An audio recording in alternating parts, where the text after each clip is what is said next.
Very good afternoon అండి, good evening. So ఇక్కడ పాఠశాలకు సంబంధించి మా తురువోలు పాఠశాలలో ఉండే ఉపాధ్యాయులు తయారు చేసిన ఒక డాష్ బోర్డ్ అనేది మీకు చూపించడం జరుగుతుంది. ఇందులో ఉండే ప్రతి బటన్ కూడా పనిచేస్తాయండి. ఏ పాఠశాలకు కావాలంటే ఆ పాఠశాలకు తయారు చేయొచ్చు.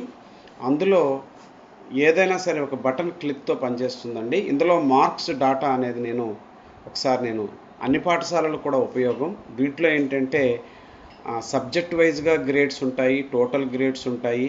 రేపు మనకి నవంబర్లో స్కూల్ డెవలప్మెంట్ ప్లాన్ అనేది ఉంటుంది. ఈ స్కూల్ డెవలప్మెంట్ ప్లాన్లో FA1, FA2 ఇలాంటి ఎగ్జామినేషన్లో యూపీ లెవెల్లో, హై స్కూల్ లెవెల్లో A1, A2, B1, B2, C1, C2, D1, D2 ఇలా గ్రేడ్లు అడుగుతూ ఉంటారు. అలాగా ప్రైమరీకి వచ్చేటప్పటికి A plus A plus A, B plus B, C అడుగుతూ ఉంటారు. వీటిని నేను సింపుల్గా చేసే పద్ధతి అనేది ఒకసారి మనం గమనించినట్లయితే ఇది ఒక గూగుల్ లింక్లో పనిచేస్తుంది. ఇంతకుముందు మీకు నేను చెప్పడం జరిగింది. సో దీనికి ఒక పాస్వర్డ్ అనేది ఉంటుందండి. ఈ పాస్వర్డ్తో కేవలం ఒక పాఠశాల. ఇందులో ఉండే ఆప్షన్స్ ఒకసారి నేను ఎక్స్ప్లెయిన్ చేస్తానండి. ఫస్ట్ వన్ ఏంటంటే CSE login. So CSE login కనుక మనం బటన్ క్లిక్ చేస్తే డైరెక్ట్గా CSE సైట్లో మనం ఓపెన్ చేసుకుని మనం కావాల్సిన వివరాలన్నీ కూడా మనం చేసుకునే అవకాశం అనేది ఉంటుందండి.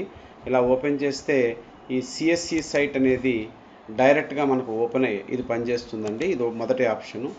తర్వాత ఇంతకు ముందే చెప్పాను, స్టూడెంట్ మార్క్స్ SMS అన్నమాట. మనం FA1 కానీ FA2 కానీ అది ప్రైమరీ 3 to 10th అండి, 1 to చేయలేదు నేను. సో వాళ్ళ యొక్క సబ్జెక్ట్స్ని బట్టి అంటే 3, 4, 5కి తెలుగు, ఇంగ్లీషు, మ్యాథ్స్, EVS ఉంటాయి. ఆ మార్క్స్ అనేవి గ్రేడ్ వైజ్గా వస్తాయండి. అలాగే స్టూడెంట్ మార్క్స్ దగ్గరకు వచ్చేటప్పటికి ప్రతి స్టూడెంట్ యొక్క మార్క్స్ అనేవి మనం సెలెక్ట్ చేసుకోవచ్చు. అలాగే గ్రేడ్ లిస్ట్ వచ్చేటప్పటికి టోటల్గా గ్రేడ్స్ అన్నమాట అదే కాల్కులేట్ చేస్తుందండి. జస్ట్ మనం ఒక ఎక్సెల్ షీట్లో అప్లోడ్ చేయడం ద్వారా మనం చేయటం, ఇండివిజువల్గా చేయటం. అలాగే స్ట్రెంగ్త్ డాటా మనం ఇచ్చిన డాటాని బట్టి మనకుండే స్ట్రెంగ్త్లో క్లాస్ వైజ్గా, సెక్షన్ వైజ్గా బాయ్స్, గర్ల్స్ చూపిస్తుందండి. అలాగే ఎడిట్ డీటెయిల్స్ వచ్చేటప్పటికి ఏ స్టూడెంట్ యొక్క వివరాలైనా మనం ఎడిట్ చేసుకోవచ్చు. ఒక్కొక్కటి చూపిస్తానండి. ఇందులో స్టూడెంట్స్ యొక్క మార్క్స్ SMS. ఇక్కడ మనము ఏదైనా ఒక క్లాస్ సెలెక్ట్ చేసుకొని ఆ క్లాసుకు సంబంధించిన మా పాఠశాలలో AB సెక్షన్స్ ఉన్నాయి. అందులో ఇప్పటికి FA1 మార్క్స్ అనేవి పూర్తి చేశాము. ఇలా మనము ఎంటర్ చేసినట్లయితే ఆ స్టూడెంట్ యొక్క నేము, ఇక్కడ సెలెక్ట్ టిక్ పెట్టి SMS, మొబైల్ ద్వారా SMS, మొబైల్ ద్వారా వాట్సప్, అలాగే వెబ్ వాట్సాప్ ద్వారా మనం సిస్టమ్ ద్వారా కూడా పంపించే అవకాశం ఉందండి. ఇలా ఏ స్టూడెంట్స్కైనా మనము పంపించుకునే ఆప్షన్ ఉందండి. తర్వాత ఇక టీచర్ వర్క్ దగ్గరకు వచ్చేటప్పటికి ఇందులో ఏ టీచర్ యొక్క మార్క్స్ ఆ టీచరే అప్లోడ్ చేసే అవకాశం అనేది ఉందండి. జస్ట్ మనం క్లాస్ అనేది సెలెక్ట్ చేసుకుంటాం, సెక్షన్ అనేది సెలెక్ట్ చేసుకుంటాం, కొన్ని ABలు ఉంటాయి. అలాగే ఎగ్జామ్ సెలెక్ట్ చేసుకుంటాం, సబ్జెక్ట్ ఎగ్జాంపుల్ నా సబ్జెక్ట్ తెలుగు అనుకోండి. ఈ 4 సెలెక్ట్ చేసుకుని మనం ఇలా ఓపెన్ చేస్తే స్టూడెంట్ యొక్క నేము, కరెంట్ మార్కు అంటే ఆల్రెడీ మార్క్స్ అనేవి మేము వేసేసాము. అలా కాకపోతే పక్కనే గ్రేడ్స్ కూడా వస్తాయండి. మనం CMRలో గ్రేడ్స్ అనేవి ఈ మార్క్స్ వస్తే ఏ గ్రేడ్ అనేది మనకి ఎటువంటి వేరే టేబుల్ లేకుండా అది ఆటోమేటికల్గా జనరేట్ అవుతుందండి. ఏదైనా మనం కావాలంటే ఎడిట్ చేసి స్టూడెంట్ మార్క్స్ అనేవి సబ్మిట్ చేయొచ్చు. అలా కొత్తగా కాకుండా సపోజ్ FA2 ఉందనుకోండి. సపోజ్ FA2 ఒక సబ్జెక్ట్ ఇంకా మార్క్స్ వేయలేని సబ్జెక్ట్ చూపిస్తే ఇలా మనం సెలెక్ట్ చేసుకుంటే డిఫాల్ట్గా D2 అనేది వస్తుందండి. మనం మార్క్స్ చేసుకుంటాం. అలా కాకుండా ఇది 3rd, 4th, 5th అనుకోండి. So 3rd, 4th, 5th so suppose Telugu అనేది మనం సెలెక్ట్ చేసుకుంటే సో సెక్షన్ సెలెక్ట్ చేసుకోవాలి మనం. సో సెలెక్ట్ చేసుకుంటే ఇక్కడికి వచ్చేటప్పటికి డిఫాల్ట్గా ఇక్కడ ఆల్రెడీ మార్క్స్ అనేవి వేసేసి ఉన్నాయి. అలా కాకుండా ఎగ్జాంపుల్ 5th క్లాస్ తీసుకుందాము. సో 5th క్లాస్ తీసుకుని సబ్జెక్ట్ ఇంగ్లీష్ అనుకుందాము. సపోజ్ ఈ మార్కులు వేయలేదు ఇంకా వేస్తే అవి డిఫాల్ట్గా C గ్రేడ్ చూపిస్తుంది. మనం మార్క్స్ ఎంటర్ చేయగానే గ్రేడ్ మారుతుంది. సపోజ్ నేను 45 అని వేసాను అనుకోండి, A గ్రేడ్. అది ఇలా డిఫాల్ట్గా మారుతూ ఉంటుందండి. ఇలాగా గ్రేడ్స్ అనేవి టీచర్ మార్క్స్, గ్రేడ్స్ కూడా వేయచ్చు. ఇక్కడ మార్క్స్ వేస్తే సరిపోతుంది, టోటల్ ట్యాబులేషన్ వస్తుందండి. అలాగే ఇక్కడ స్టూడెంట్ మార్క్స్ వచ్చేటప్పటికి సపోజ్ ఇది నేను బ్యాక్ వెళ్తున్నానండి. ఇక స్టూడెంట్ మార్క్స్ వచ్చేటప్పటికి మీ ఇష్టం, మీరు ఎనీ క్లాస్ సెలెక్ట్ చేసుకోండి, మీ క్లాస్లో ఉండే సెక్షన్స్ని సెలెక్ట్ చేసుకోండి.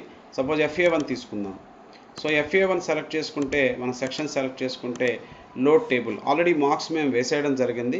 ఇలాగా స్టూడెంట్ యొక్క అడ్మిషన్ నెంబరు, నేము, జెండరు, సబ్జెక్టు, గ్రేడు, అంటే సబ్జెక్టుని బట్టి A1 A2 అదే ఫిక్స్ చేస్తుందండి.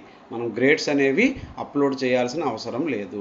ఇలా వచ్చిన తర్వాత ఇది ఒక డౌన్లోడ్ PDF, అంటే మన పై DO వారు, కలెక్టర్ వారు, ఎవరైనా అధికారులు వచ్చినప్పుడు చూపించే విధంగా HM టేబుల్ మీద ఒక కాపీలా ఉండేలాగా ఇది చక్కగా ఇలా డిజైనే మనకు వస్తుందండి. అడ్మిషన్ నెంబర్, నేమ్తో చాలా క్లారిటీగా మనకి ఇది కనిపిస్తుందండి. ఇలాగా ఎనీ క్లాస్ మనము సెలెక్ట్ చేసుకునే ఆప్షన్ అనేది ఉందండి. ఇది స్టూడెంట్ మార్క్స్.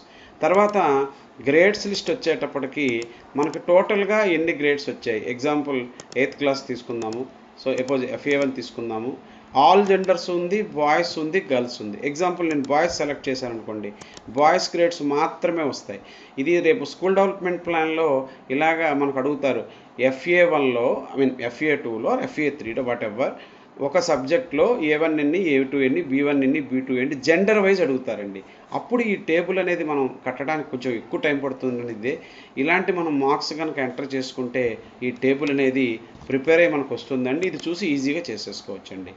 ఇక గ్రేడ్ లిస్ట్ తర్వాత స్ట్రెంగ్త్ డేటా అంటే మీరు అప్లోడ్ చేసిన డేటాని బట్టి మీ క్లాసులో స్ట్రెంగ్త్ అనేది ఎలా ఉంది, 10th క్లాస్ ఎలా ఉంది, ఏ సెక్షన్లో ఎంతమంది ఉన్నారు, B సెక్షన్లో ఎంతమంది ఉన్నారు, ఈ స్ట్రెంగ్త్ అనేది అదే కాల్కులేట్ చేసి మనకి ఇస్తుందండి. మనం వేరే చూపించక్కర్లేదు. అలాగే ఎడిట్ డీటెయిల్స్, ఇందులో ఏ స్టూడెంట్ యొక్క నేమ్ అనేది మనం ఎంటర్ చేసుకుని ఆ స్టూడెంట్ తాలూకా డీటెయిల్స్ అనేవి జస్ట్ కొన్ని లెటర్స్ కొడితే చాలండి, ఇది వస్తుంది. రాగానే మనము వాళ్ళ డీటెయిల్స్ ఏమైనా కావాలంటే ఫోన్ నెంబర్ కానీ ఏవైనా ఎడిట్ చేసుకునే అవకాశం ఉందన్నమాట. అలా కాకుండా మార్క్స్ అనేవి ప్రతిదానికి, అలాగే లాగౌట్ ఫైనల్గా. సో దీన్ని చేయడానికి ఏంటంటే మనము ఇక్కడ డౌన్లోడ్ టెంప్లెట్ అని కొడితే ఒక ఎక్సెల్ షీట్ అనేది డౌన్లోడ్ అవుతుందండి. అందులో డీటెయిల్స్ అన్నీ వేసేసి ఈ చూస్ ఫైల్ ద్వారా అప్లోడ్ చేసి అప్లోడ్ డేటా అని కొడితే మీ డీటెయిల్స్ అన్నీ కూడా అప్లోడ్ అయిపోతాయి. అలాగే delete data, so delete data చేయొచ్చండి. ఇలాగా పాఠశాలకు ఉపయోగపడే డేటా అంతా కూడా నేను స్టూడెంట్స్ మార్క్స్ డేటా ఇందులో ఇన్ని కాలమ్స్ అండి, వీటితో తయారు చేయడం జరిగింది. మనం ఎవరీ కూడా ఇలా తయారు చేసుకుంటే ఒక పేరెంట్తో మనకి మంచి వాళ్ళు ఒక పేరెంట్స్ మీటింగ్ కండక్ట్ చేసినప్పుడు కానీ మన కలెక్టర్ వారు, DO వారు, పై అధికారులు ఎవరు వచ్చినా సరే మనం చూపించడానికి కానీ మనకి సెల్ఫ్ అసెస్మెంట్ అనమాట. స్టూడెంట్ ఎక్కడ ఏ సబ్జెక్ట్లో ఎలా ఉన్నాడో తెలుసుకోవడానికి ఉపయోగపడుతుందండి. మనం చేయాల్సిన పనంతా ఒక్కటే, ఏ టీచర్కి ఆ టీచరు వాళ్ళ మార్క్స్ అనేవి అప్లోడ్ చేసుకోవాలి. నేమ్స్ అనేవి ఒకసారి అప్లోడ్ చేస్తే సరిపోతుందండి, ఎనఫ్ అండి. అడ్మిషన్ నెంబర్ ద్వారా కూడా సెర్చ్ చేసుకోవచ్చండి. సో ఇప్పుడు ఇక్కడ అడ్మిషన్ నెంబర్ ఎంటర్ చేశాను అనుకోండి, దాని ద్వారా వస్తాయి. స్టూడెంట్ మార్క్స్ ఎడిట్ అవుతాయి, రీఅప్లోడ్ అవుతాయి.